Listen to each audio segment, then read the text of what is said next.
कि संज्ञा किसे कहते हैं? किसी भी चीज को,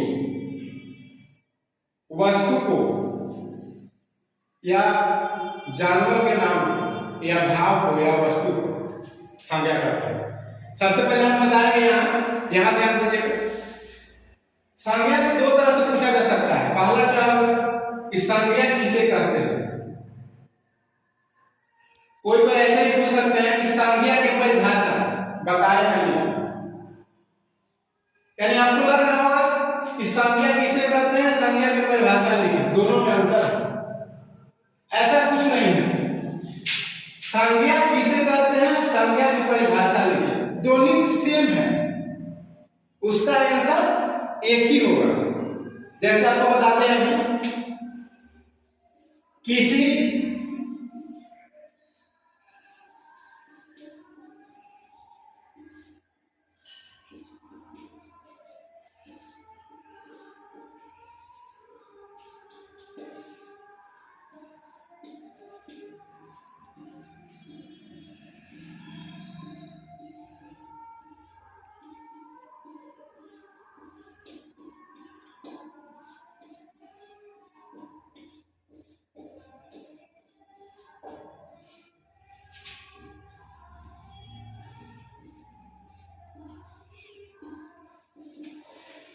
जैसे देखिए, किसी व्यक्ति,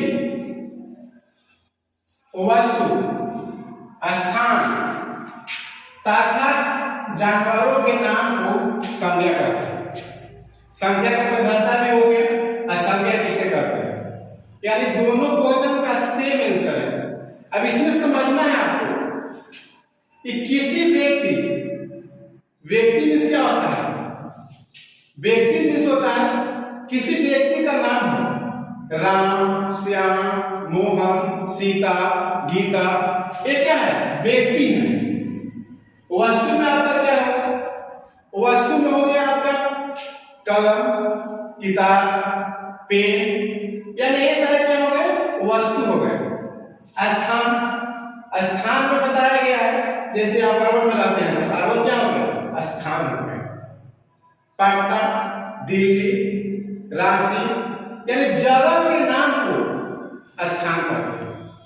दूसरी बात, जानवरों के भाव, यानी जानवर में होता है आपका जैसे कुत्ता, गाय, भैंस, यानी ये सब क्या है, जानवर है। स्पष्ट यहाँ आपको पता लग गया कि व्यक्ति, वस्तु, स्थान तथा जानवरों के नाम को क्या कहते हैं, संज्ञा कहते हैं। अब इसमें हम बताएंगे आपको, जैसे व्यक्ति हो गया, व्यक्ति हो गया, दूसरा हो गया क्या, वस्तु, तीसरा हो जाएगा स्थान, आगे जानवरों के नाम। अब इसमें स्पष्ट आप देख सकते हैं परिभाषा किया गया है, व्यक्ति, वस्तु, स्थान तथा जानवरों के नाम। जैसे व्यक्ति में भी बताया आपको, राम, श्याम, लीला, गीता, ये सब क्या हो गए, वो व्यक्ति हो गए। वस्तु में जैसे हो जाएगा कलम, किताब, कुर्सी, ये सब वस्तु को दर्शाता है। तीसरा कहता है स्थान, स्थान में जैसे बताया गया पटना, अरवल, गया, ये स्थान का बोलता है। जानवरों का नाम जैसे गाय, बाघ, कुत्ता आदि।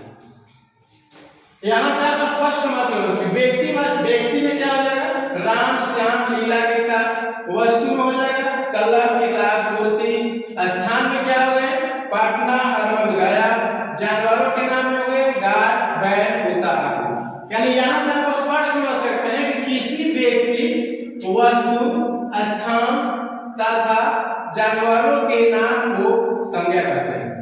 कोई दिक्कत? आगे बढ़ते हैं।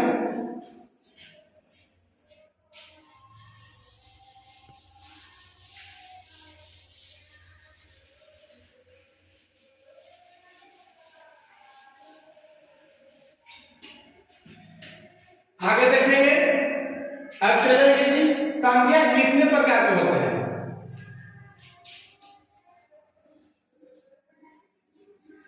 संज्ञा कितने प्रकार के होते हैं। स्पष्ट है कि संज्ञा कितने प्रकार के होते हैं या संज्ञा के कितने भेद होते हैं। संज्ञा के कितने भेद होते हैं। देखिए, अभी जैसे कि बताएं कि संज्ञा किसे कहते हैं, संज्ञा के परिभाषा लिखी, उसका आंसर क्या था, सेम था, एक ही था। उसी तरह से यहां भी है, संज्ञा कितने प्रकार के होते हैं या संज्ञा के कितने भेद होते हैं। स्पष्ट रूप से इसका आंसर देखिए, संज्ञा के 5 भेद होते हैं। यानी कह रहा है कि संज्ञा कितने प्रकार के होते हैं, संज्ञा के कितने भेद होते हैं। तो स्पष्ट रूप से उसका आंसर देना है कि संज्ञा के 5 भेद होते हैं। पांचों का नाम बताएंगे स्पष्ट एक एक करके, ध्यान रखेंगे आप लोग।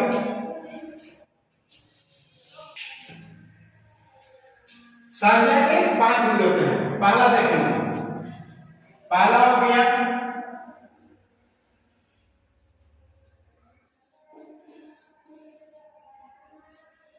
व्यक्तिवाचक संज्ञा। पहला हो गया व्यक्तिवाचक संज्ञा। दूसरा हो जाएगा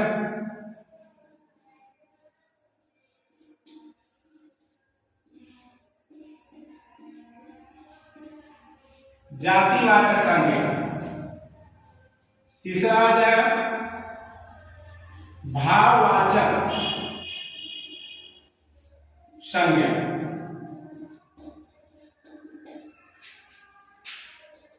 और यानी चौथा आ जाएगा द्रव्यवाचक संज्ञा। पांचवा आ जाएगा समूह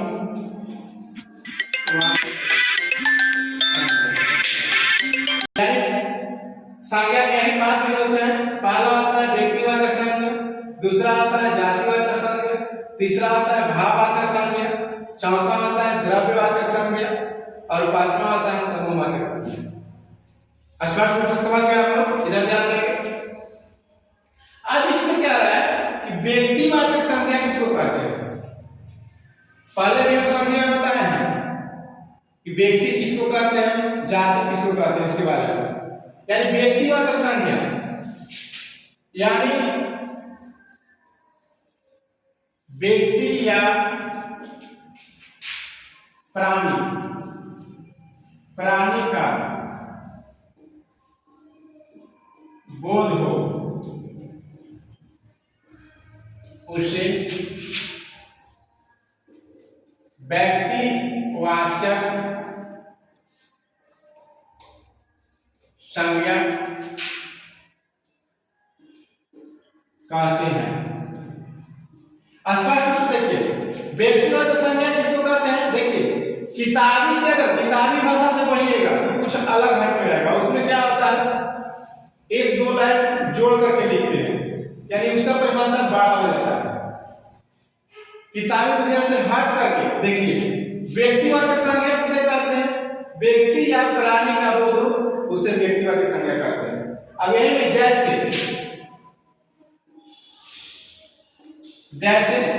व्यक्ति का मतलब क्या होता है, जैसे राम, ये क्या हो गया, व्यक्ति हो गया। सीता, क्या हो गया? व्यक्ति हो गए। दीपक, ये क्या हो गया? व्यक्ति है, यानी व्यक्ति का बोध हो रहा है। राम, सीता, दीपक आदि। यहां तक स्पष्ट हो गया, समझ गए? आगे चलते हैं। जातिवाचक संज्ञा। जाति में क्या होता है?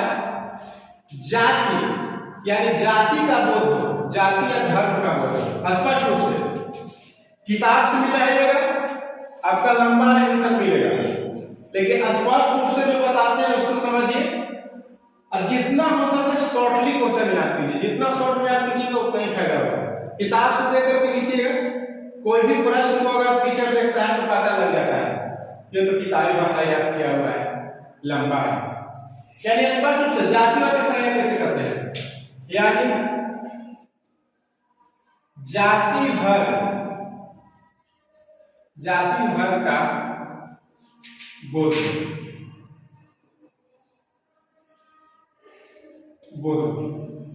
जैसे जाति भर का बोध हो, इसके मतलब क्या होता है? जाति का मतलब क्या होता है? जैसे मान लेते हैं लड़का क्या हो गया? एक जाति हो गया। यानी जैसे ही लड़का के नाम लिया जा रहा है तो जितना भी लड़का है सभी लड़का का नाम इसमें आ गया, बोध हो गया। जैसे में कुत्ता,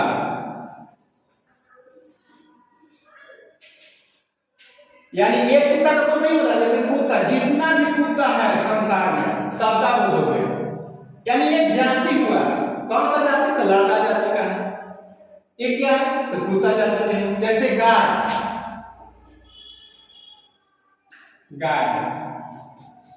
आदि, समझ गए? फिर जातिवाचक संज्ञा कैसे करते हैं? जाति भर का बोध है, जैसे लड़का, कुत्ता, गाय आदि। ये आपका जाति बतलाता है। आगे चलते हैं भाववाचक संज्ञा। किसी संज्ञा से भाव का बोध हो उसे भाववाचक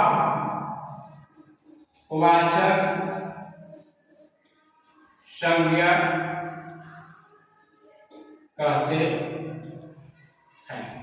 यानी क्या है? भाववाचक संज्ञा में क्या कह रहा है कि किसी संज्ञा से भाव का बोध हो या भाव का बोध व्यक्त हो उसे भाववाचक संज्ञा कहते हैं। जैसे देखिए एग्जाम्पल इसका, इधर ध्यान देंगे।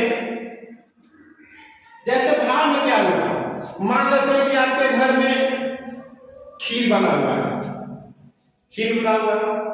आप अगर उस खीर को खाते हैं तो घर में कोई आपसे पूछ देता है खीर कैसा है बाबू, तो क्या उसका आंसर देते हैं आप कि मीठा है।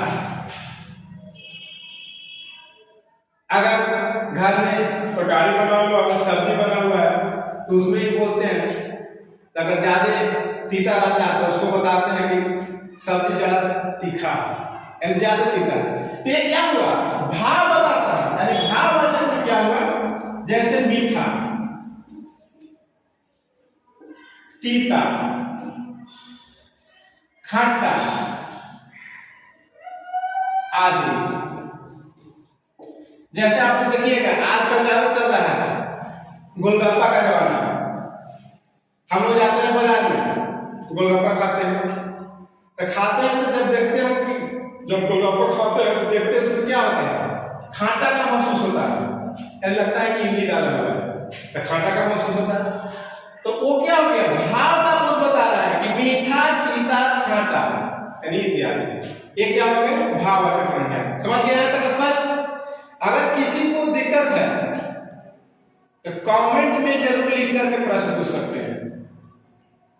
इस बात को ध्यान में रखें। कहीं जाए ये नहीं कि सर से पूछना कोई गलत बात है। कभी भी अगर किसी को कोई त्रुटि समझ में नहीं आ रहा है तो कमेंट में लिख करके जरूर पूछिए, उसका सॉल्यूशन हम बताएंगे फिर अगला वीडियो में। आगे चलते हैं द्रव्यवाचक संज्ञा। द्रव्यवाचक संज्ञा क्या है? द्रव्यवाचक संज्ञा ऐसे भी आप लोग कॉलेज में बताए थे पहले ही बताया गया। द्रववाचक संज्ञा यानी द्रव्य का बोध हो, यानी जो भी द्रव्य हो, अगर जैसे मान लेते हैं दवाई भी देखते हैं तो सिरप वगैरह बनता है, तो उसमें भी आप ध्यान रखते हैं उसका मिश्रण रहता है, क्या चीज का? द्रव्य यानी पानी का मिश्रण रहता है। तो इस यहाँ कह रहा है कि द्रववाचक संज्ञा किसे कहते हैं? तो द्रव्य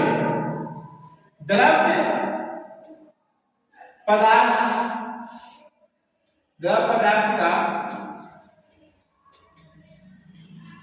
बोध हो उसे द्रव्य वाचक कहते हैं। द्रववाचक में समझ आइए, द्रव्य का मिश्रण हो यानी द्रव पदार्थ का बोध हो उसे हम द्रव्यवाचक संज्ञा कहते हैं। कहाँ देखिएगा किताब में अगर पढ़िएगा तो वहां देखा जाएगा लिखा हुआ कि नापने या तौलने का बोध हो उसको हम द्रव्यवाचक संज्ञा कहते हैं। तो उससे आपको कोई गड़बड़ नहीं है। परिभाषा हम कई तरह से दे सकते हैं, इस बात को ध्यान रखिएगा। अन्य स्पष्ट हो गया कि द्रव पदार्थ क्या उसे द्रववाचक संज्ञा कहते हैं। द्रव पदार्थ को हम द्रववाचक संज्ञा कहते हैं। जैसे आगे बताया जाएगा, जैसे यानी दूध क्या हो गया?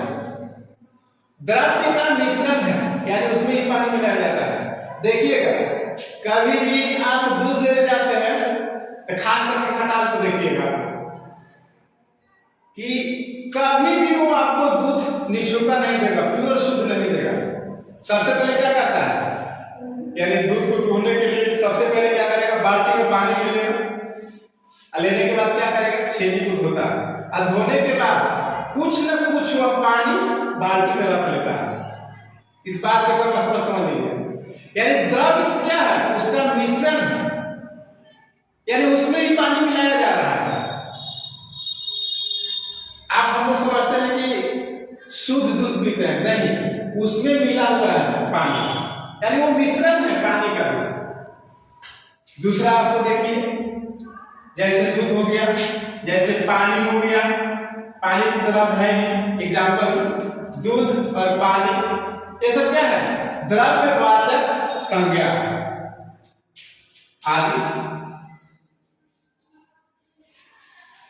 आगे देखिए समूहवाचक संज्ञा। जैसे हम अभी बताया आप लोगों को कि समूहवाचक संज्ञा किसे कहते हैं। समूहवाचक में क्या होगा, समूह में क्या ध्यान देंगे, समूह में होगा कि समूह या समुदाय का बोध हो उसे समूहवाचक संज्ञा कहते हैं। जैसे कि एग्जाम्पल में देखिए, सैनिक, गुच्छा, साब आदि, इसके बारे में बताते हैं। समूह के मतलब होता है कि कोई भी चीज का समूह, जैसे अंगूर देखते होंगे, अंगूर जब बाजार में जाते हैं हम लोग खरीदने, तो अंगूर देखिएगा एक अंगूर सिंगल नहीं रहता है, अंगूर का गुच्छा ऐसे टांगा हुआ रहेगा और उसमें ढेर सारा अंगूर रहता है। तो क्या है, गुच्छा है, यानी एक गुच्छा में कई अंगूर है, समझ रहे हैं, उसको बोलते हैं क्या, गुच्छा। सैनिक देखे हैं, सैनिक में होता है पुलिस, यानी पुलिस का फौज देखते हैं, चलते हैं तो एक साथ चलते हैं। जैसे देखिएगा कहीं अगर गाड़ी पर जा रहे हैं सैनिक, तो सब लोग एक बस हो गए, बैठ गए, जहां उनका ड्यूटी है तो सब लोग एक साथ उतरते हैं। सब लोग क्या कहते हैं, हम उसको क्या बोलते हैं कि सब लोग सैनिक आ गए। उनको अलग अलग नाम नहीं रखते हैं, यानी सैनिक जो हो गया उस सामूहिक बोध हो गया।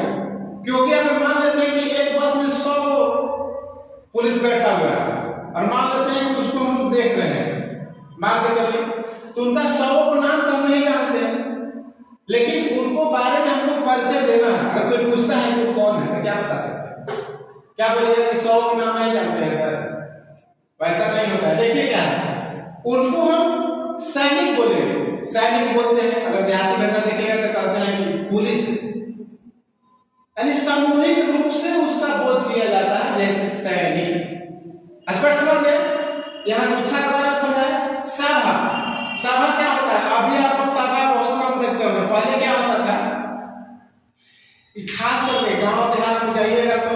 सभा लगती थी, मुखिया जी की सभा ग्राम पंचायत में लगता था।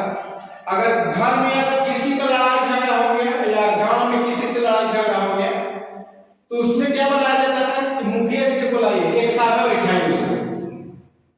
तो सभा में क्या होता था, मुखिया जी आते थे, सरपंच साहब आते थे, यानी अच्छे अच्छे लोग आते थे उस मीटिंग में, और मीटिंग में बैठ करके एक सभा रखते थे। और सभा रखने के बाद जो भी किसी को दिक्कत होता था, लड़ाई झगड़ा या और किसी तरह से समस्या, उसको क्या करते थे, जो उसमें सभा में प्रधान रहते थे वो उसको समझाने का काम करते थे, उसको बोलते हैं सभा। अगर गांव में पंचायती हो रहा है, अगर कोई पूछेगा आपसे वहां क्या हो रहा है तो क्या बोलिएगा कि मुखिया जी आते हैं, नहीं ऐसे नहीं बोला। वहां गांव में पंचायती हो रहा है तो वहां हम लोग बोलेंगे कि सभा चल रहा है, स्पष्ट रूप से कि सभा चल रहा है, किसी का नाम नहीं धरना है, स्पष्ट रूप से बोलना है क्या कि सभा लगा हुआ है। यानी समझ गया, समूहवाचक संज्ञा, समूह या समुदाय का बोध हो उसे समूहवाचक संज्ञा कहते हैं, जैसे में शैली, गुच्छा, सभा आदि। समझ गया स्पष्ट। अगर किसी प्रकार के अभी आगे आपकी वीडियो बनाना है और वीडियो बनाते रहेंगे, अगर किसी को कोई भी प्रश्न में डाउट लगता है या दिक्कत इस समझ में हमको नहीं आया सर, तो कमेंट जरूर करें, और कमेंट करने के बाद अपना समस्या जरूर लिखें और बताइए समस्या, हम कमेंट देखेंगे और समस्या का आपको अगले वीडियो में उसका आंसर देंगे। अगर मेरा वीडियो अगर अच्छा आप लोगों को लगे तो सब्सक्राइब जरूर करें और साथ साथ बेल आइकन जरूर दबाएं और कमेंट भी लिखें। जय हिंद।